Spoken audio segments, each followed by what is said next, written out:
Hello there. Before we begin, I'd love to know, where are you listening from tonight? And what time is it where you are? Now, close your eyes and listen closely to the case of the vanishing violinist. It was a bitter morning in early November when I, Dr. John Watson, was roused by a persistent knocking at the door of our quarters at 221B, Baker Street. Holmes, already clad in his robe, was peering through the curtains, his sharp grey eyes narrowed against the haze of the London fog that seeped through the glass. "You'd best get the door, Watson," he said without turning. "That knock belongs to someone desperate and decidedly upper class." I opened the door to reveal a tall, gaunt man in a frock coat that, though impeccably tailored, showed the signs of a rushed departure, creased sleeves and an uneven collar. He held his hat in both hands, clutching it so tightly the brim was bent. His hair was greying at the temples, and his eyes darted about with a nervous energy. "Dr. Watson?" "Mr. Sherlock Holmes?" he asked, stepping inside with only the barest of invitations. "Forgive my intrusion, but I was told you are the only man in London who could help me." Holmes gestured for him to sit. "Indeed. You've travelled from Lincolnshire this morning. Your boots are still flecked with the clay soil common to that region, and the scent of peat lingers faintly in your coat. You came by train, first class, judging by the faint imprint of a ticket tucked in your waistcoat pocket.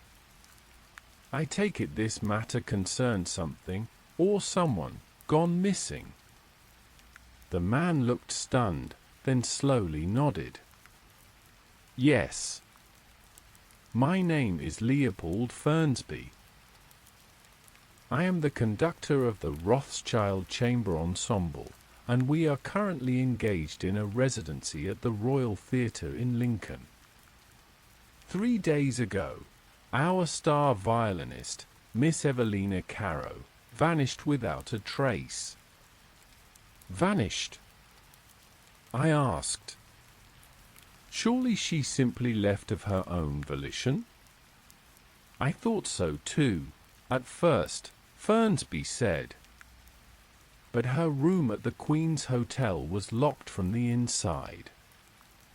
There was no sign of struggle, no note, and all her belongings, her luggage, even her prized Stradivarius, were still there.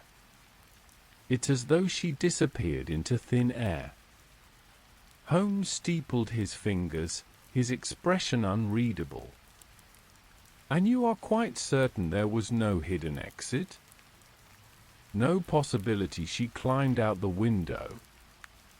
"She was staying on the 4th floor, Mr. Holmes," Fernsby replied. "Even a determined gymnast would have found the leap impossible." "What of the staff at the hotel?" "They are being questioned by local constables, but so far, no one saw anything. Her chambermaid insists she left tea and biscuits just after 9 the night before, and when she returned the next morning, the door was still locked. She had to fetch the manager to open it with the master key." Holmes stood and began to pace. A locked room disappearance, a famous violinist, and a high society residency. Intriguing. "You've done well to come to me, Mr. Fernsby. But will you take the case?" "Of course," Holmes said, his eyes gleaming with anticipation. "We shall take the next train to Lincoln. Watson, pack your bag. We have a mystery to unravel." By late afternoon, Holmes and I were alighting from the train at Lincoln Station. The city greeted us with a thick mist and the cold bite of coming frost. Mr. Fernsby had wired ahead to arrange a carriage, and within minutes, we were bound for the Queen's Hotel. The establishment stood proudly along the High Street, a 4-story stone edifice with ivy clinging to its outer walls. Its gas lamps flickered faintly in the fog as we entered the front lobby, where an anxious man in a tweed waistcoat greeted us. "This is Mr. Thistlewood, the manager," Fernsby said. "He's been most cooperative." "Gentlemen," the manager said nervously, "if there's anything I can provide, anything at all, I'm at your service. We pride ourselves on discretion, you understand. This sort of thing is, well, not usual." Holmes nodded brusquely. "Take us to Miss Carrow's room." Room for 12 sat at the end of the corridor on the hotel's top floor.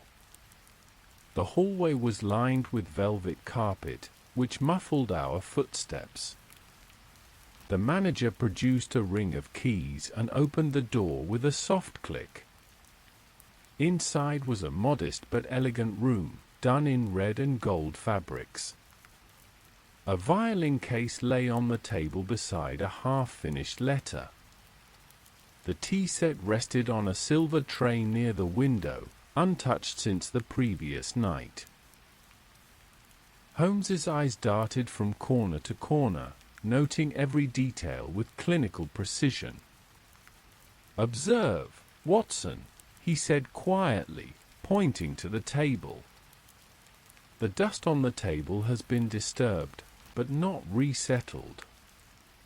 That means it was touched quite recently, likely during the disappearance itself." I walked over to the window and pulled back the curtains. "You were right, Holmes. The drop is at least 30 feet. There's no balcony, no drain pipe, no way out." Holmes joined me, peering down into the alleyway below. And no footprints in the damp soil beneath. No sign of anyone waiting or climbing. He turned sharply.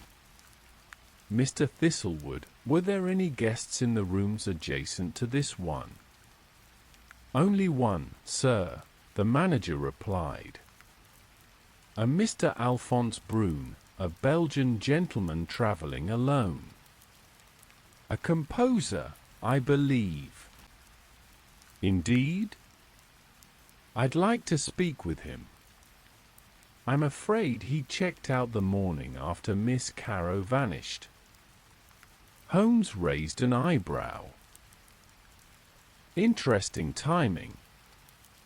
He examined the door frame, bending low. "Watson, kneel here. Do you notice anything peculiar?" I followed his direction and inspected the latch. "It seems scraped." "Exactly," Holmes murmured. "The lock's been tampered with recently, but from the inside." "That's impossible," Fernsby interjected. "The room was locked. No one could have left and locked it from the outside. Unless," Holmes said slowly, "someone made it appear that way." He stood and paced again. "This disappearance has elements of theatre, very well staged, carefully timed. And it all hinges on what Miss Carrow herself was doing that night." Fernsby stepped forward. "She had no engagements. Rehearsal ended at 6. She said she felt unwell and returned early. The chambermaid saw her enter the room around 6:30. Holmes's eyes narrowed. "And no one saw her after that?" "Not a soul." Holmes approached the violin case and opened it. Inside was a gleaming Stradivarius, coiled like a sleeping cat. He examined it delicately and then sniffed the velvet lining. Curious. "Watson, smell this." I leaned in and caught a faint trace, something metallic, yet sweet. Chloroform. I guessed. Precisely. Someone may have drugged her instrument. Holmes moved to the writing desk and lifted the unfinished letter. She was composing a note to someone named Lydia, he muttered, and then abruptly stopped mid-sentence. He turned to Thistlewood. "Find out who Lydia is. Friend, relative, anyone. And bring me any letters or correspondence Miss Carrow may have received during her stay. Of course, Mr. Holmes." "Right away." As Thistlewood hurried out, Holmes turned to me with a grim look. "There's more here than a simple disappearance, Watson.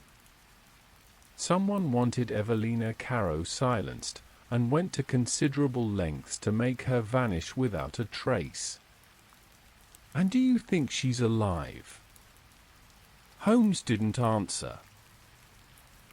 He only stared at the Stradivarius and said quietly, "I intend to find out." The fog outside had thickened into a clammy grey sheet by the time we left the Queen's Hotel. Holmes had spent the better part of an hour examining every square inch of the room, from the bedposts to the folds of the curtains, as if the secrets of Miss Carrow's fate were hidden in plain sight. Now, he stood just outside the building, eyes closed, inhaling the night air like a bloodhound. "There's a scent to vanishings, Watson," he said softly. "And this one reeks of deception. Where to now?" "To the theatre," Holmes replied. If someone meant to make Evelina disappear, they would begin where her presence was most visible. The Royal Theatre sat a short walk away. Its opulent red facade loomed against the gaslights, posters of Miss Carrow's upcoming performance still pasted boldly on the front windows, mocking the reality of her absence. A doorman led us through the lobby, past empty rows of velvet seats, to the backstage area. "Impressive place," I muttered. Holmes nodded, brushing aside the curtain. "The theatre, Watson, is the greatest arena of misdirection in existence. Let us see how deeply this one runs." Backstage, we met with a woman named Mrs. Dorothea Gaines, the stage manager. She was sharp-eyed and spoke with brisk authority. Evelina was a professional, punctual and passionate, she said. If she left, it wasn't voluntary. We were rehearsing Mahler's Fifth. She was in rare form that week. "Did she mention any personal troubles? Anyone causing her distress?" Holmes asked. Mrs. Gaines hesitated. "There was a man. A Mr. Leander Shaw. He claimed to be a music critic, but he loitered too often, watched Evelina too closely. She asked me once to have him turned away." Holmes's eyes gleamed. "And where might we find Mr. Shaw?" "No idea. I haven't seen him since Tuesday." Same night Evelina vanished. We turned to go when Holmes paused, eyeing a narrow dressing-room corridor. "One moment, Watson. I should like to see her dressing room." It was a cramped space, lined with mirrors and scattered with old programs, powder boxes, and hairpins. Holmes knelt by the vanity and carefully picked up a calling card, half tucked beneath a small dish of rouge. It read L. Brune, composer, Royal Conservatoire, Brussels. Alphonse Brune, Holmes whispered. The same man who occupied the adjacent room at the hotel. I frowned. Why would a Belgian composer leave his card here? Was he courting her? Possibly. Or perhaps he was warning her. Holmes turned the card over. On the back, scrawled in hasty pencil, was a single phrase, "Beware the second aria." What the devil does that mean? I asked. I don't know yet, Holmes said, slipping the card into his coat. But it's no idle remark. Something happened during rehearsal that spooked both Brune and Miss Carrow. As we exited the theatre, a tall man in a black coat stepped from the shadows. He had a gaunt, sallow face and thin, pale lips. "Mr. Holmes," he said coldly, "I must ask you to cease your investigation." Holmes raised an eyebrow. "And you are?" "Inspector Aldous Pike, Scotland Yard. This case has been turned over to my office." "On whose authority?" "On orders from the Home Office itself," Pike said. "Miss Carrow's disappearance is part of a larger matter, one involving national security. Your presence is neither required nor desired." I bristled. "Are you suggesting Evelina Carrow is involved in espionage?" "I suggest nothing," Pike said.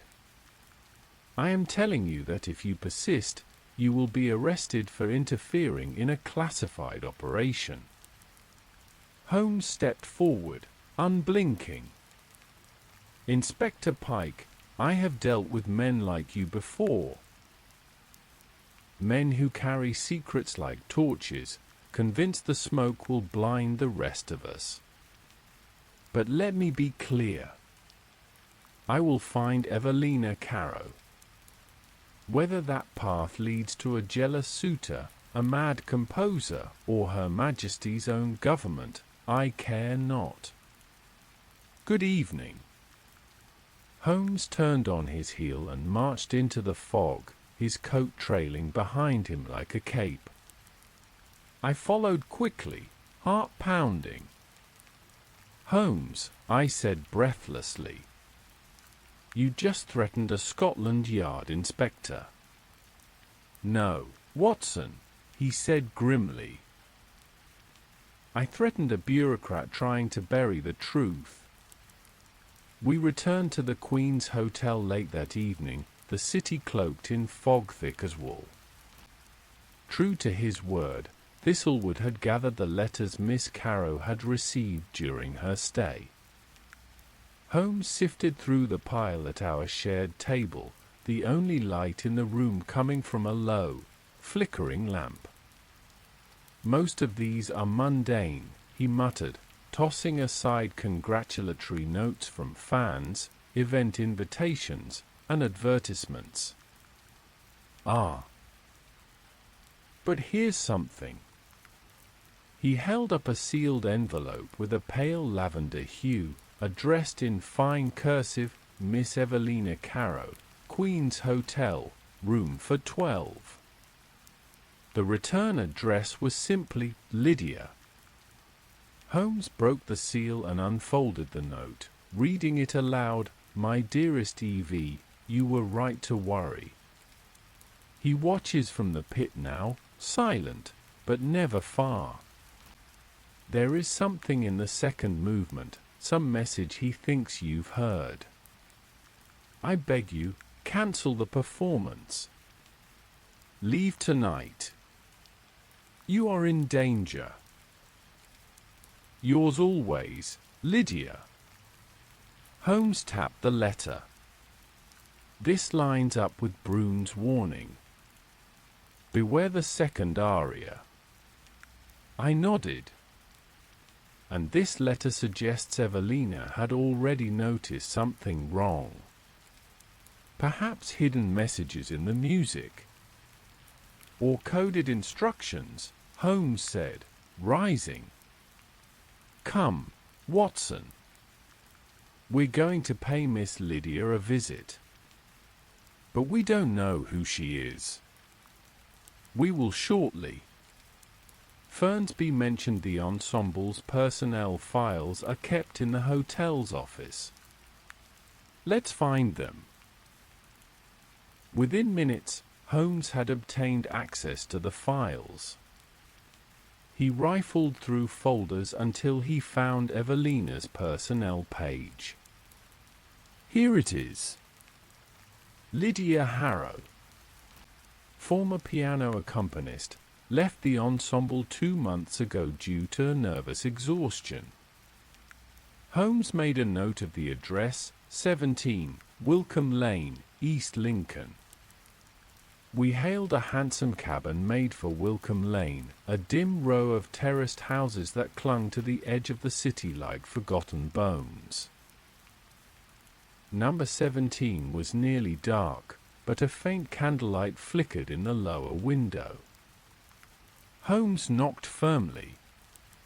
The door opened after a long pause. A young woman stood before us, her hair dark and tangled, her eyes sunken but intelligent.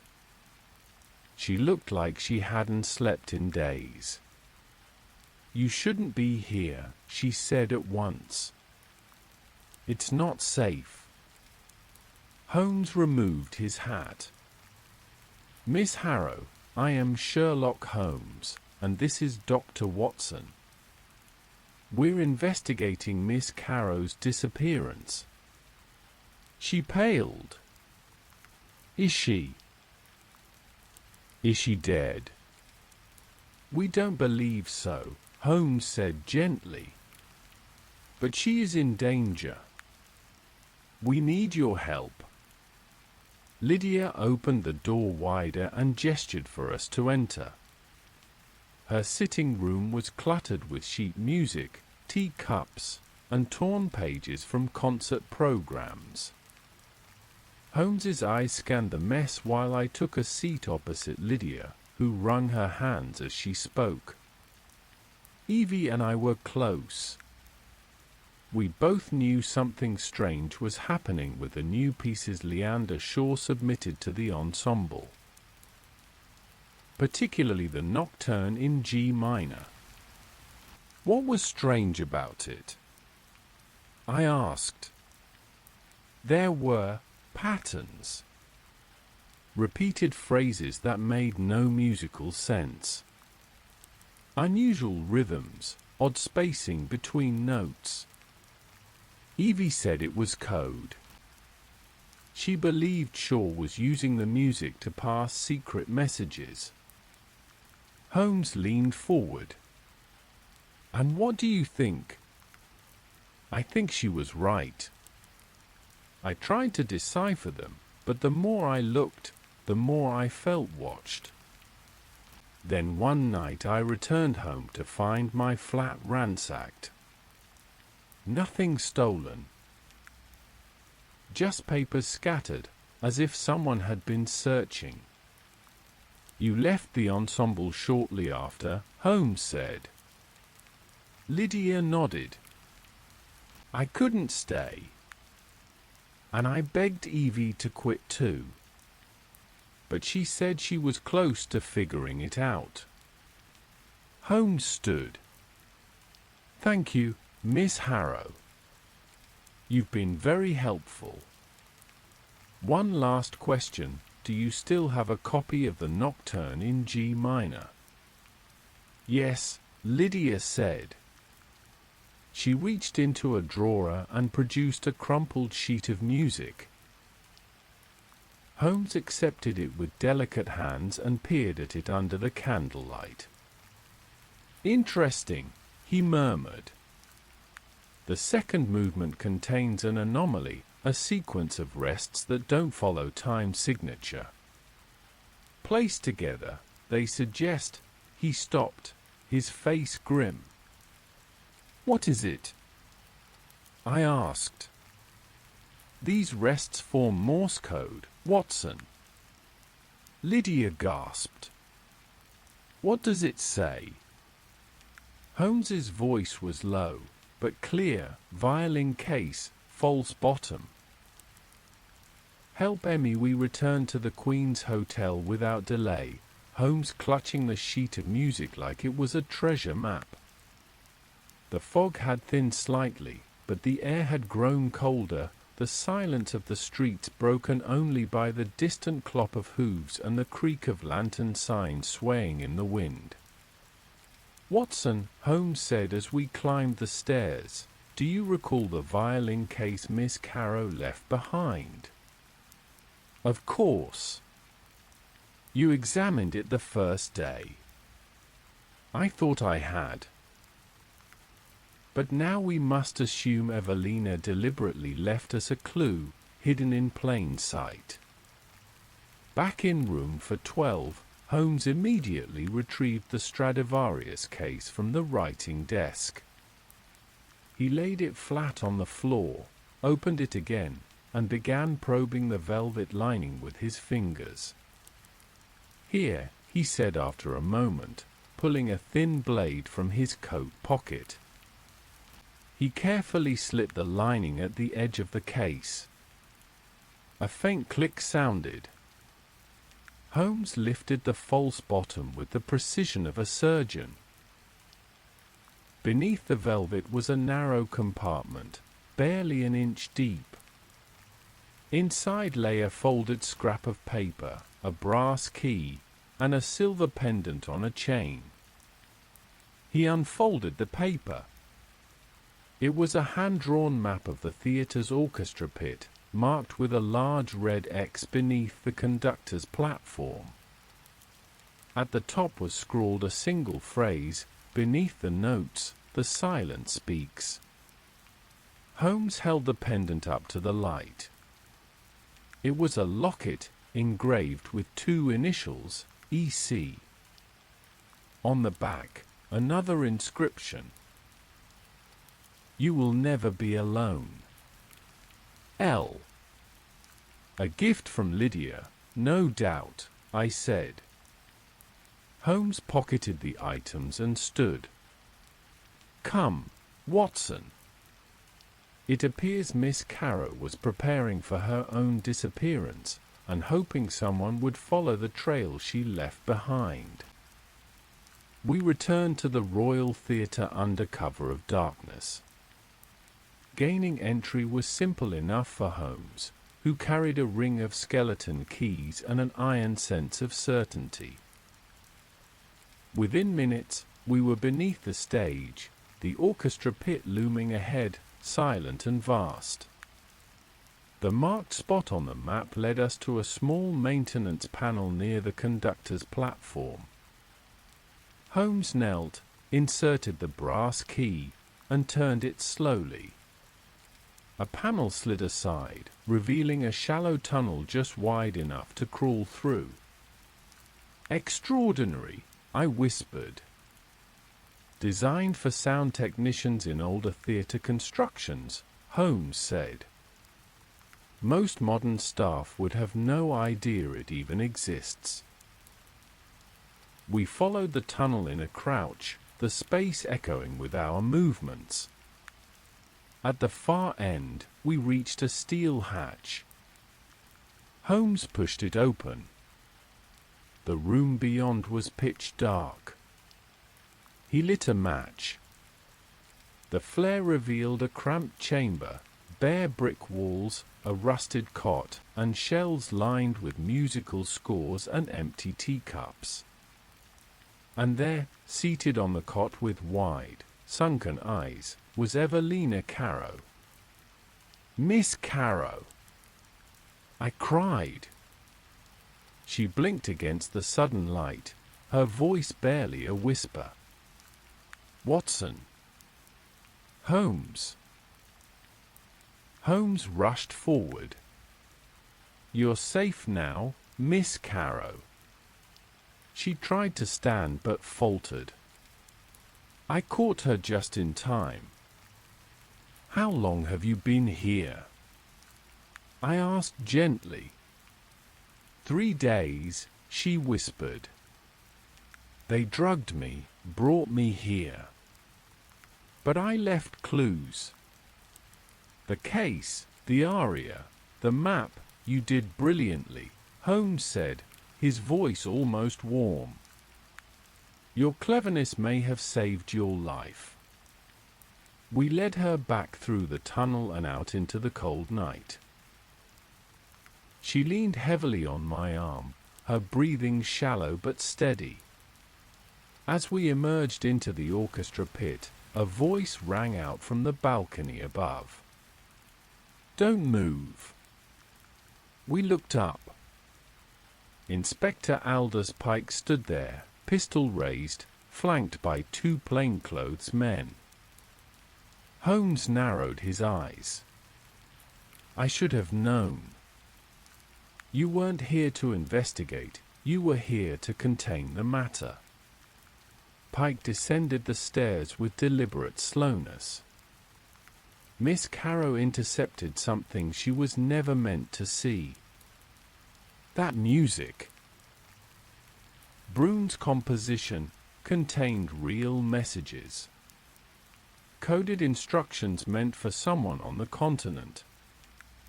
She was trying to protect the ensemble, I said. And herself. "And now she's a liability," Pike growled. "You have no idea the storm this could cause. International agents embedded in the arts, symphonies as signal carriers. It's all real, and far beyond your jurisdiction." Holmes stepped between Pike and Evelina. "And yet here we are. You won't harm her, Inspector. Because if you do, this case will be on the front page of the Times tomorrow morning. Every secret note, every false lock, every accomplice, including you." Pike's face twitched. Then, slowly, he lowered his weapon. "Take her," he said. "But know this, some things are better left unsolved." Holmes turned to Evelina. "You're safe now. And free." Her voice trembled. "Thank you." The morning after Evelina's rescue, a soft rain fell over Lincoln like a curtain drawn across the previous night's terrors. We returned with her to the Queen's Hotel, where she was tended to by the house physician and placed under the care of her cousin, a stout woman from Louth with a protective streak and no fondness for questions. Holmes, however, had many of them. We sat together once more in our suite, Evelina's violin case on the table between us, the false compartment now open and empty. Holmes tapped the edge of the case with a knuckle. She had known the danger, Watson. She prepared for it. That requires both courage and foresight. And Lydia helped her, I said. She believed Evelina's suspicions and tried to warn her. Holmes nodded. Which means she, too, may be in danger. We must find Leander Shaw before someone else does. We found Shaw not through deduction, but by the boldness of his return. That same afternoon, as rain pattered against the cafe window of St. Bartholomew's Library, Holmes spotted a man in a brown hat reading the Musical Herald, a man who, judging by the rigid posture and gloved hands, was hiding in plain sight. Holmes approached with the confidence of a banker making a deposit. "Mr. Leander Shaw, I presume?" The man stiffened. "I beg your pardon. My name is Sherlock Holmes." "Sit calmly. If you attempt to leave, you will be pursued." Shaw hesitated, then relaxed with a bitter smile. "I had expected you sooner." We took a corner table. Holmes lit his pipe while I studied Shaw. He had a waxed moustache, wire-rimmed spectacles, and a face at once cunning and exhausted. "Mr. Shaw," Holmes began, "you've been composing more than music. Evelina Caro deciphered your messages, hidden within rests and repetitions. You were passing information. To whom?" "I pass nothing," Shaw said. "I was used." Holmes raised an eyebrow. "I was approached in Brussels," Shaw continued, "by a patron of the arts, or so he claimed. He offered me a commission to compose 3 pieces for the Lincoln Ensemble. Paid me handsomely. But then he began making suggestions, adding measures, removing rests. Odd instructions. The music became alien. And you followed through." "I was afraid not to," Shaw confessed. "He knew things about me. My debts. My family. I thought it was harmless. Who would find a message in an aria? Miss Caro did. She was the only one smart enough to sense it. Brune warned her. I suspect that's why he came to England." I leaned forward. "Do you know who the man in Brussels was?" Shaw hesitated. "He called himself Artois. But that's no real name. He was French, or perhaps German, with a limp and a ring bearing a serpent." Holmes and I exchanged a glance. The symbol was familiar. "Watson," he said slowly, "recall the case of the Eastbourne manuscript." "Professor Wexler and the ciphered letters," I nodded. "The serpent ring was the mark of les ons noirs." Shaw looked up. "You know of them?" Holmes's eyes narrowed. "An underground network of intellectual saboteurs, musicians, writers, painters. They embed messages in their art, sowing discord between governments." "So Evelina stumbled onto a battlefield," I said grimly. "And Shaw was the messenger," Holmes added. Shaw looked ill. "What will become of me?" Holmes considered this. "That depends.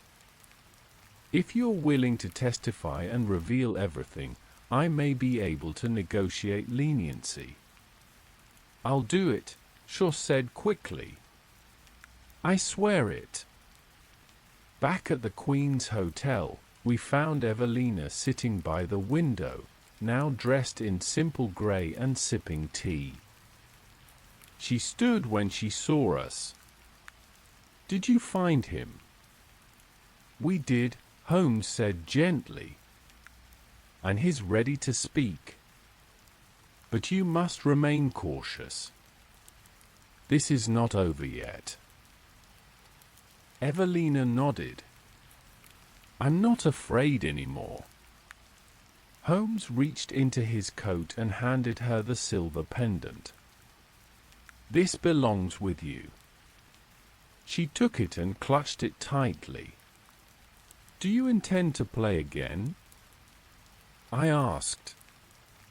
Evelina looked out at the rain. "Yes.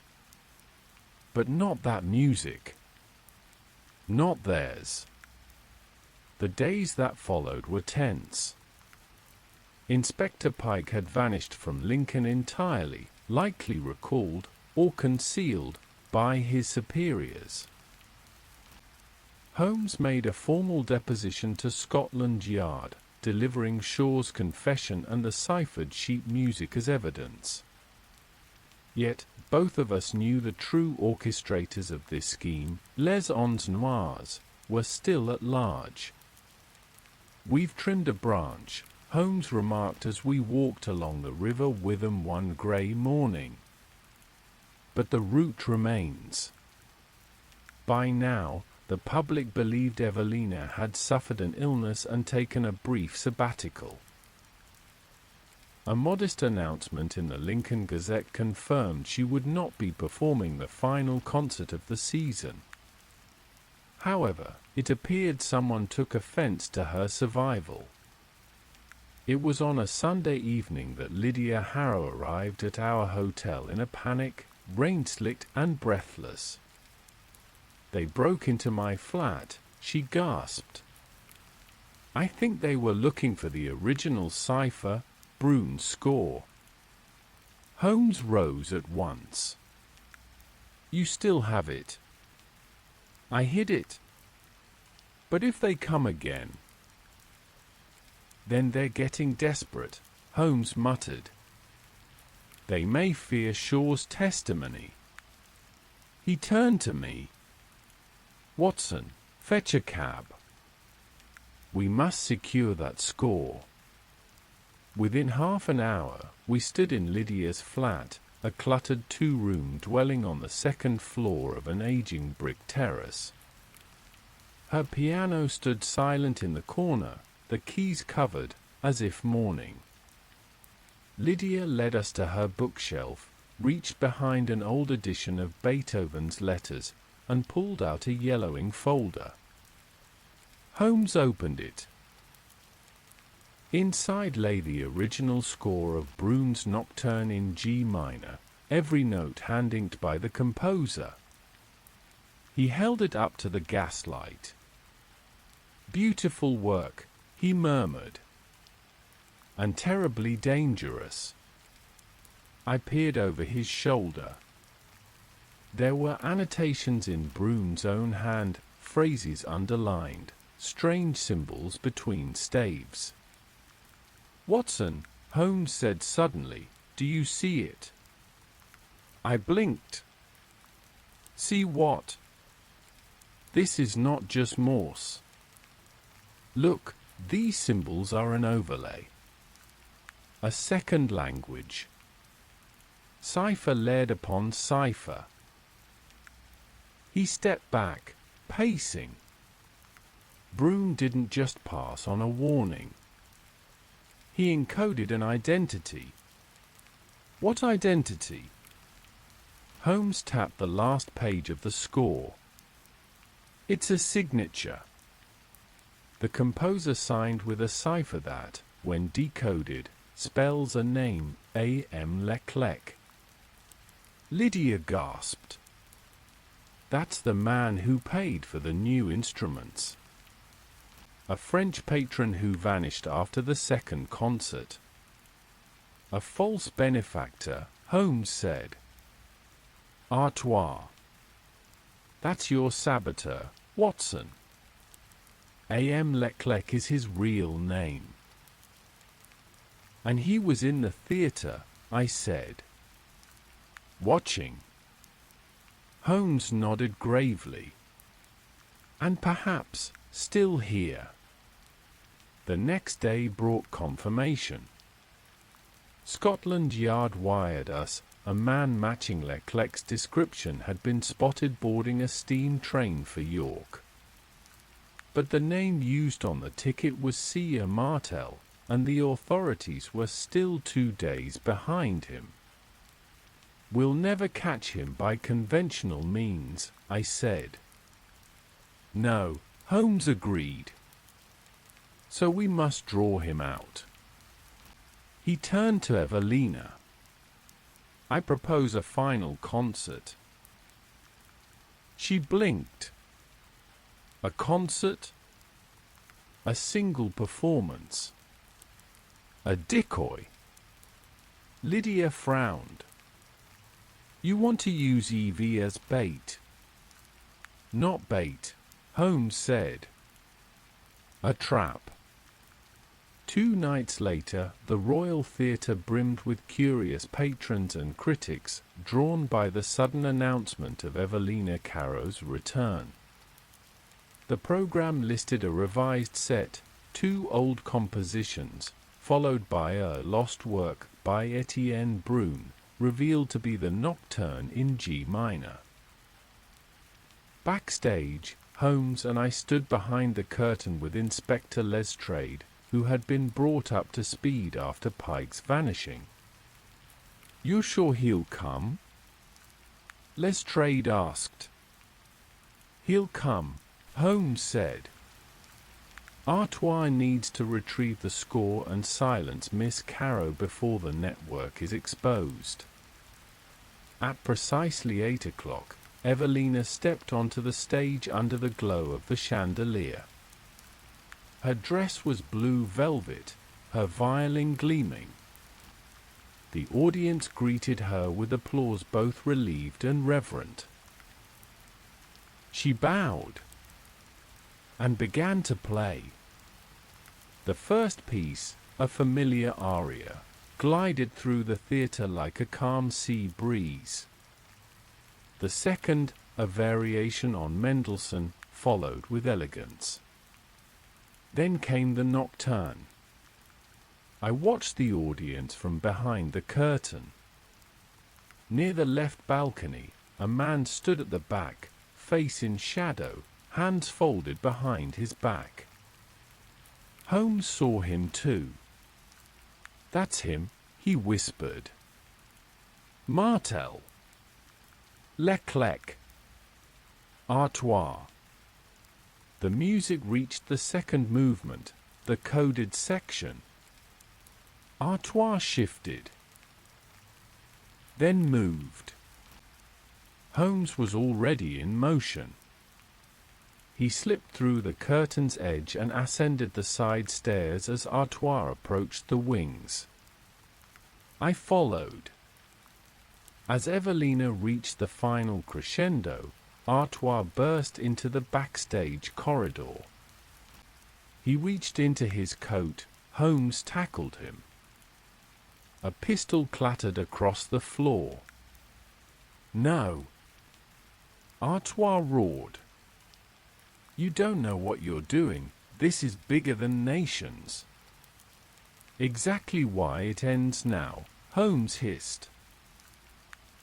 Within seconds, Lestrade and 2 constables had the man in irons. Evelina's final note faded to silence. The audience erupted in applause. She bowed again, this time, for the last time. With Artois, alias Leclerc, securely in custody, and Leander Shaw's full confession in the hands of Scotland Yard, the covert operation embedded in Lincoln's musical society was finally brought to light. The press, however, would never hear the full truth. A carefully crafted statement was issued, explaining the incident as an espionage scheme thwarted by local and metropolitan authorities. Evelina's name was quietly omitted to ensure her protection. "I suppose that's justice," I said as we packed our things for the return to London. "It's survival," Holmes replied, slipping a stack of telegrams into his valise. "The moment names reach headlines, they become targets. Les Ons Noirs may have lost a lieutenant, but the orchestra plays on." He glanced out the hotel window. The fog had returned, thick as cream, rolling low across the cobbles. What will become of Evelina? I asked. She'll disappear, for a time, Holmes said. Lydia's family has an estate in Brittany. She'll rest there. No stages, no scores. Just sea air and silence. And shore. He'll testify, then vanish. New name, new life, courtesy of Her Majesty's government. I closed the trunk. You sound disappointed. Holmes lit his pipe. There's no triumph in this, Watson. Just a muted resolution. We left the Queen's Hotel that afternoon and paid one final visit to the Royal Theatre. Holmes wished to retrieve the annotated nocturne, now locked in the conductor's office. Inside, the theatre was dim and echoing, the scent of varnished wood and dust heavy in the air. Holmes moved swiftly to the office, opened the desk drawer, and took the score. He stood by the window, gazing at the staves. I wonder how many notes Brune buried here, he murmured. Secrets within silence. Music as code. Will you keep it? I asked. No, Holmes said. This score belongs in the vaults of those who understand its danger. He slipped it into a leather folio and sealed it with wax. As we turned to leave, I asked, do you believe he knew? Brune. Holmes paused. Yes. He knew his music was no longer just art. He tried to warn Evelina. And he paid for it. We passed through the stage once more, silent now, its boards worn smooth by decades of passion and applause. Holmes stopped in the center. She played here for years, he said. She'll never return. I nodded. But she lives. And because of her, the plan failed. Holmes smiled faintly. A violinist saved a city. Not with a bullet, but with a bow. Outside, the rain had stopped, but the mist remained. London beckoned, and with it, our next mystery. But as our train pulled away from Lincoln Station, I found myself gazing back through the fog, as if listening for a last echo of the music we had unmasked. 3 weeks later, as I sat writing in Baker Street, a parcel arrived. It bore no return address. Inside was a small envelope and a photograph. The picture showed a windswept cliff overlooking the sea. 2 women stood arm in arm, Evelina and Lydia, smiling in the Breton sun. The letter read, Dear Mr. Holmes, the wind carries no melodies here. Only salt and silence. It is peace, for now. Tell Dr. Watson that Lydia is teaching me to fish. I am terrible at it, but she says I am better than I was at sleeping. Thank you for seeing through the silence. Ever yours, Evelina Holmes read the letter once, then tucked it carefully into his violin case, where it would remain among his own mementos, tokens of quiet wars fought in shadows. That evening, he played a single, sorrowful piece as the sun fell behind Baker Street. It was not Brune's nocturne. It was his own. The train ride back to London was silent, save for the soft clatter of wheels on track and the rhythmic puff of steam. Holmes reclined with his hands folded under his chin, his eyes fixed not on the passing countryside, but inward, lost in the silent corridors of his mind. I studied him in that moment. Though we had solved many cases together, few had left such a weight on his shoulders. It was not the complexity of the puzzle that burdened him, but the music, the raw humanity behind it. A violinist, a composer, and a secret society had nearly played the city like an instrument. By the time we arrived at Baker Street, Mrs. Hudson greeted us with relief and a large pot of tea. "You've both lost weight," she scolded. "And sleep, by the look of you. Sit. Eat. I won't have my lodgers wasting away." Holmes accepted the tea but ignored the crumpets. "Anything while we were gone?" he asked between sips. "Only this," she said, handing him a pale blue envelope. "It was slipped under the door 2 days ago. No stamp. Just your name." Holmes turned it over. No return address. He opened it carefully and read in silence. Then passed it to me. "Mr. Holmes, you've removed one of our hands. That is regrettable. But we do not play with only one bow. The orchestra is large. If you must follow the notes, know that the next movement begins not in England, but in Vienna." L*L, I murmured. "Not Leclerc." Holmes's brow furrowed. "No. Someone else. Someone higher. You think it's a warning. A challenge."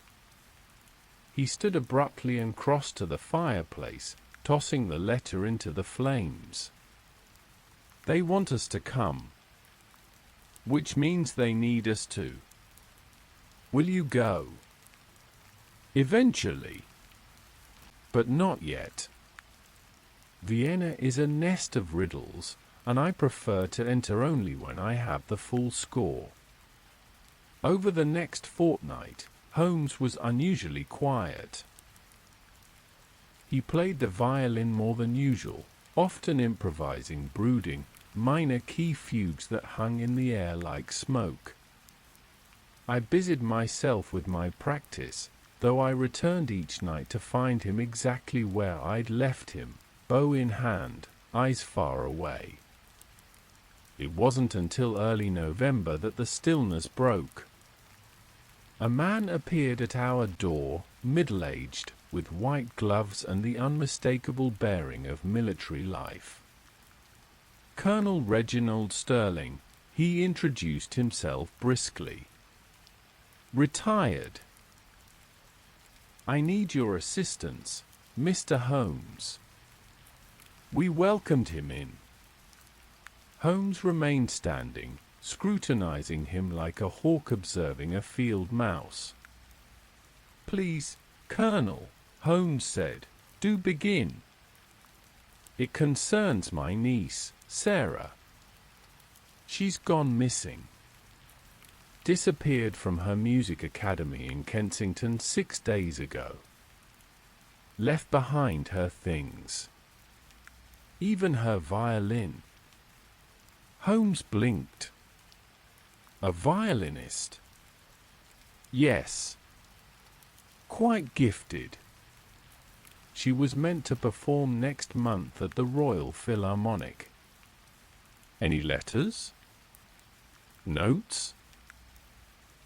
The Colonel reached into his coat and retrieved a folded page. "We found this under her pillow. I couldn't make sense of it." Holmes unfolded the paper.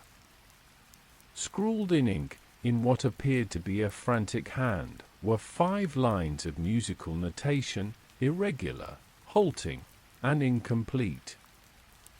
Holmes studied them carefully. "This phrase," he said, tapping the top line, "is a corrupted version of Brune's Nocturne. And this rest, it doesn't belong." "What does it mean?" the Colonel asked. Holmes's voice was cold. "It means that the music continues." He rose, energized as if lightning had struck. "Watson, we are being drawn into a larger composition. What we saw in Lincoln was only a single movement. The true symphony is still to be played." That night, Holmes reopened every document we had kept from the Lincoln case, Shaw's letters, Brune's score, Evelina's annotations. He laid them out across the sitting room like a general surveying a battlefield. He held up Shaw's coded sheet music. "Listen to this rhythm, Watson. Not the notes, the timing." I frowned. "I'm not a musician." "No. But you are a soldier. Count the beats. Long short, short long, long long short. Sounds like E. Morse." "Exactly." Holmes grabbed a pencil and transcribed the first measure. Dash. // dash. Dash. "Lessons," I read aloud. "Their name," Holmes said. "Hidden in time signatures." Suddenly, the letters were everywhere. Between rests. In note clusters. Each melody a message, each score a warning.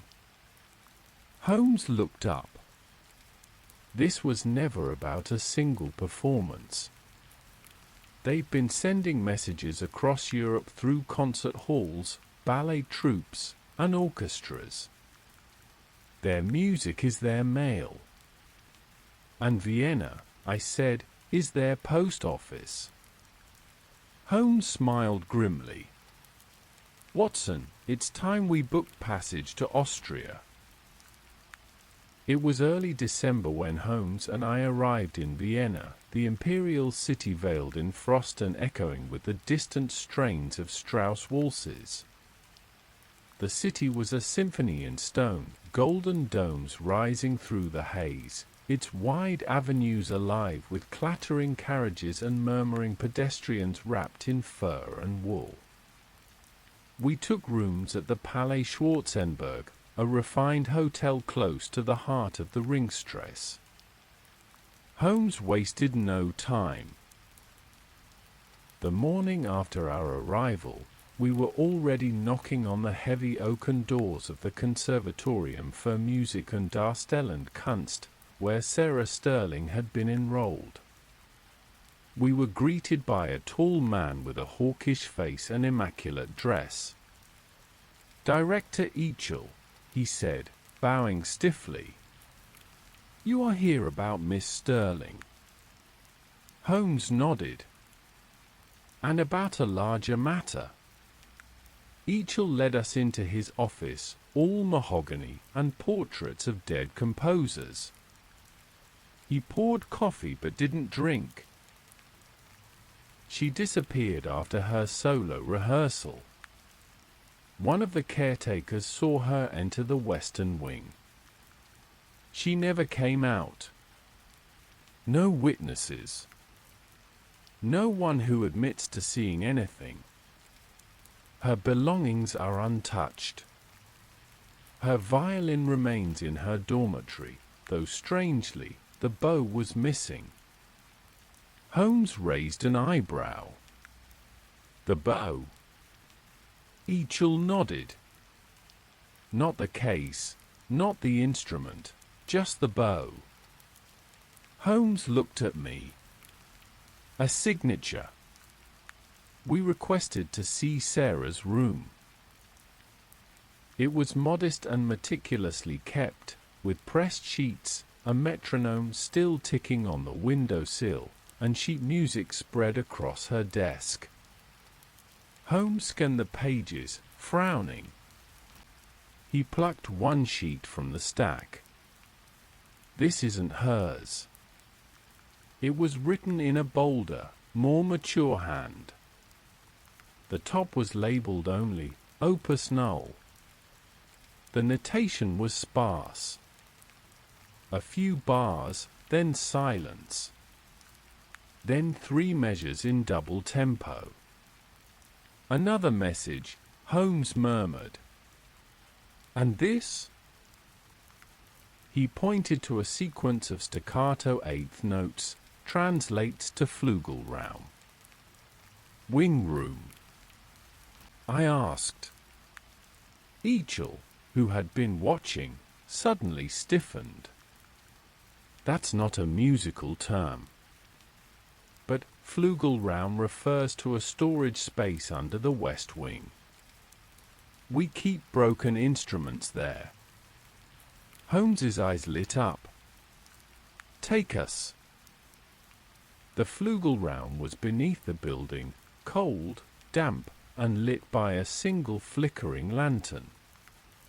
Instruments lay in disarray, cracked violins, dust-covered cellos, piano frames with broken keys. Holmes moved through it like a bloodhound, examining the floor.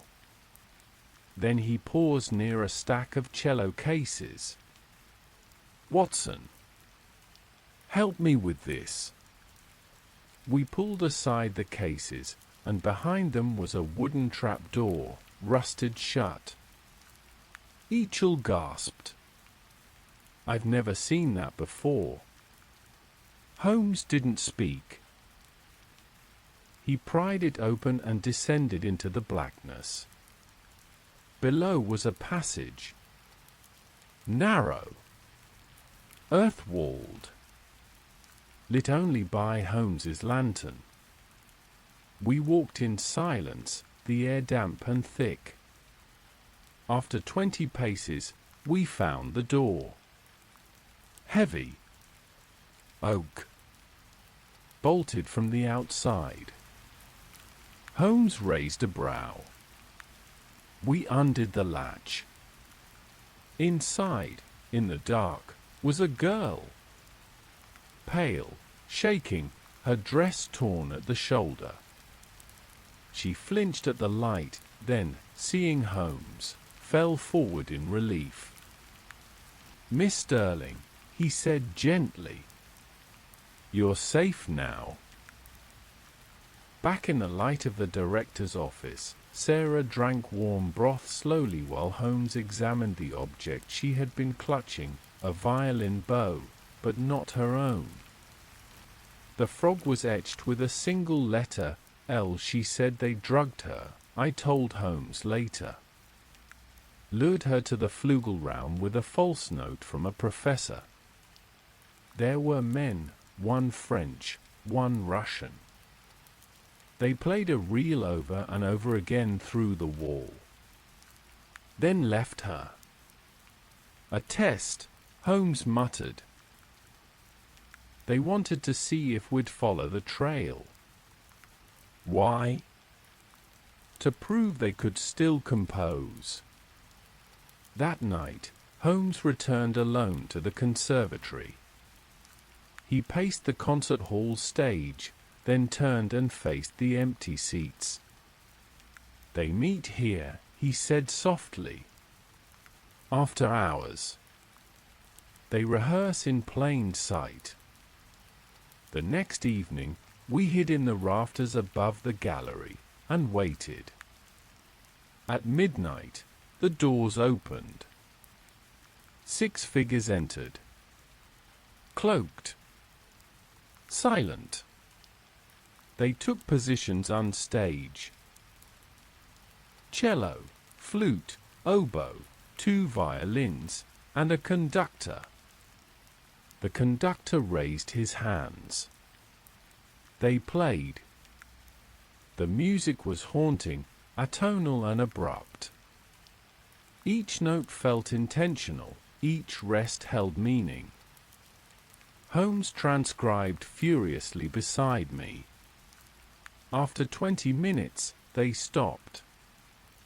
One of the violinists spoke, in German, low and firm. Holmes translated. The next movement begins in Prague. The theatre is set. The soprano has been chosen. Another performance? I asked. He shook his head. An assassination. The conductor raised his baton once more. But Holmes had heard enough.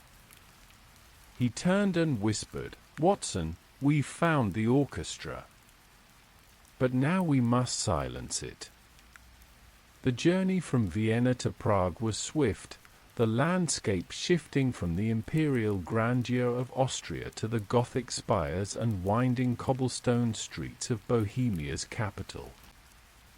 The city exuded a mysterious charm, with shadowed alleys and the ancient castle overlooking the Vltava River like a sentinel. Holmes and I arrived late one evening, the air cold and crisp.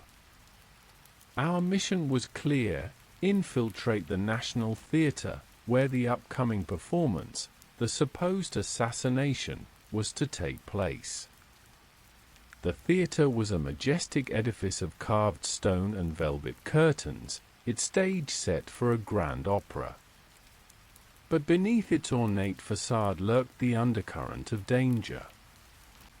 Holmes and I secured seats in the upper balcony, careful to remain unnoticed. Our eyes scanned the audience and performers alike, searching for any sign of the secret orchestra we had glimpsed in Vienna. The soprano chosen for the lead role was a striking woman named Ilyska Novikova, renowned for her powerful voice and enigmatic demeanor. Her rehearsals were intense, her presence commanding attention. Holmes noted something unusual: a series of coded gestures between Ilyska and the conductor during rehearsals. He leaned toward me. "She's more than a singer," he whispered. "Likely a co-conspirator or perhaps a reluctant pawn." Days passed with no overt threats, but the tension was palpable. Holmes deciphered more fragments of the musical code embedded in the opera's score, messages hidden in crescendos, pauses, and vocal runs. The night of the performance arrived, and the theatre was packed with dignitaries and patrons. As the orchestra tuned, Holmes's gaze never wavered. Midway through the second act, as Ilyska approached the final aria, a sudden commotion erupted near the wings. A man disguised as a stagehand attempted to approach the soprano with a concealed dagger. Holmes acted swiftly, signaling to the guards and intercepting the assailant. The dagger was confiscated, and the would-be assassin detained. In the aftermath, Ilyska confessed under questioning that she had been coerced into the plot by the shadowy society known only as Les Ons Noirs. Her loyalty was torn, but fear had bound her. Holmes smiled grimly. "The symphony of shadows is beginning to unravel, Watson. But the finale is still to come." Following the foiled assassination attempt, Holmes and I returned to our lodgings under a shroud of urgency. The secret society, Les Ons Noirs, had revealed its reach and ruthlessness, and we understood that their final plan was still unfolding. Holmes spent the next days analyzing the intercepted scores, the coded notations, and the fragments of music from Lincoln to Vienna, and now Prague. His sharp eyes traced patterns invisible to most. "I believe," he said, "that all these musical codes are part of a grander composition, a silent score, if you will, that, when fully understood, will reveal their ultimate objective." I observed him working late into the night, penning ciphered notes and humming low melodies. His intensity was relentless. One evening, as the gaslights flickered outside, Holmes summoned me. "Watson, I've deciphered the final message hidden in the opera's libretto. It's a meeting place, a conclave of their leaders, set to convene in the remote Château de Montclair, in the French countryside." A chill ran down my spine. "What is the meeting for?" "To finalize their plot.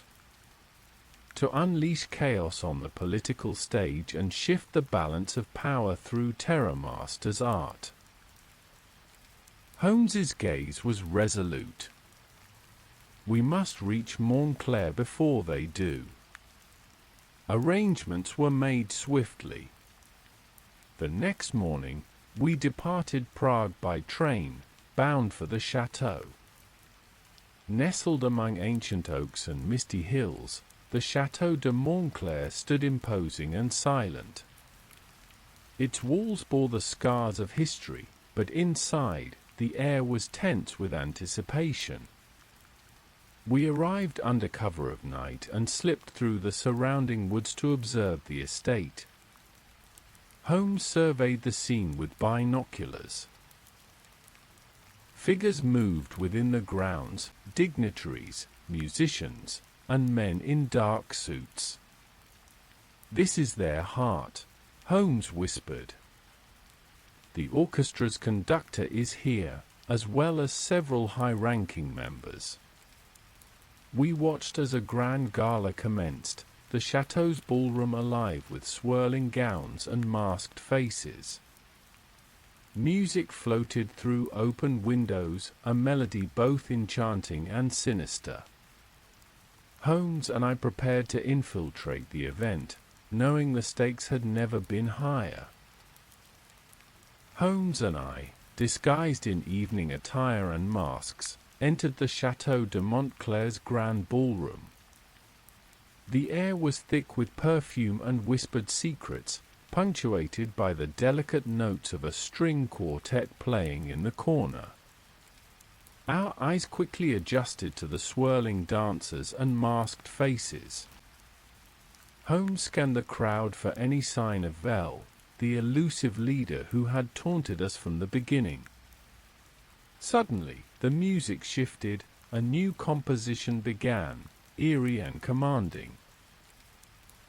The conductor raised his baton, and the orchestra's tempo quickened. Holmes leaned close. "They are signaling the start of their final act." I nodded, feeling the tension coiling in my chest. The gala's chatter hushed as the leader rose from a seat near the stage, a tall figure cloaked in black with a silver mask reflecting the candlelight. "Ladies and gentlemen," the voice rang out, "tonight, we compose history." Holmes's eyes narrowed. The orchestra's maestro. With a swift motion, the figure produced a violin bow, the very same with the letter "Cell" etched on it. The orchestra began to play a haunting melody, the notes weaving through the hall like a spell. Holmes moved toward the stage, motioning me to follow. Suddenly, a hidden panel in the floor slid open, revealing a pit beneath the stage. Men in dark cloaks emerged, brandishing weapons. A fight erupted. Holmes and I fought fiercely, matching their blows and wits. Amid the chaos, I saw Sarah Sterling, freed from captivity, rallying other captives to escape. Holmes confronted the masked leader, their duel a tempest of strength and cunning. Finally, Holmes disarmed the maestro, ripping off the silver mask. The man beneath was none other than Leopold Voss, a disgraced composer and former conductor who sought to rewrite history through terror. With the conspirators arrested and the captives freed, the gala dissolved into chaos.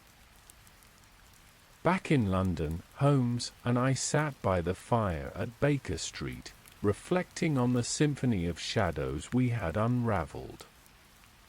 The music, Holmes mused, was more than notes and rhythms. It was a language of power, manipulation, and revenge. I nodded. And you played the perfect counterpoint. Holmes smiled faintly. Watson, the game is never truly over. But tonight, we have silenced the orchestra. Outside, the fog swirled against the windows, and the city slept. Oblivious to the dangers that had danced in the shadows.